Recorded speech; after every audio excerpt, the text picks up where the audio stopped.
همزة الوصل والقطع. ما هذه اللعبة التي تجذب انتباهك هكذا يا جوري؟ إنها لعبة جميلة يا أمي، فأنا أحاول ملء كل سلة بعدد من الكلمات. ولكن يبدو أن هناك خطأ ما تقعين فيه. نعم، ففي كل مرة أقوم بوضع الكلمات في المكان غير الصحيح. أريني.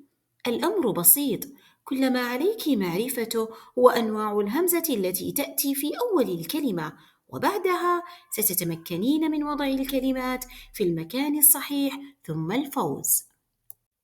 لقد أخبرتنا المعلمة أن همزة في أول الكلمة نوعان، همزة الوصل همزة القطع، لكن كيف أستطيع التمييز بينهما يا أمي؟ نستطيع معرفة الفرق بينهما بطريقة سهلة، فمثلا سأقوم الآن بنطق أول كلمة لمعرفة مكانها الصحيح. احذر. هل نطقت الهمزة؟ نعم، لقد نطقت الهمزة. سأنطقها مرة أخرى، ولكن بعد وضع حرف الواو أو الفاء قبلها. واحذر، فاحذر. لم تنطق الهمزة في الحالتين. هذا صحيح. صحيح، همزة الوصل هي التي تكون في أول الكلمة وتنطق في أول الكلام، ولا تنطق عند وصلها بما قبلها، وترسم ألفا هكذا. والآن سأضع كلمة احذر في سلة الهمزة غير المنطوقة. أحسنتِ. والآن سأطبق ما تعلمته في الكلمة الثانية، ألعب.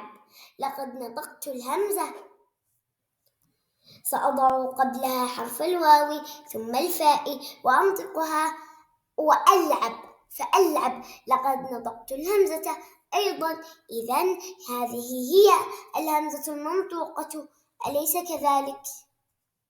بلى، وتعرف بهمزة القطع.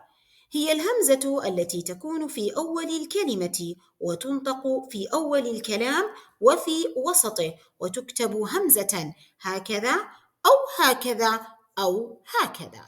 أستنتج من ذلك أننا لكي نميز بين همزتي الوصل والقطع نقوم بإدخال حرف الواو أو الفاء على الكلمة ونطقها، فإذا ظهرت في النطق كانت همزة قطع، وإذا اختفت في النطق فهي همزة وصل. صوت الطالبة جوري السعيد، إشراف الأستاذة ميراء البخات، مديرة المدرسة الأستاذة نورة الخريف.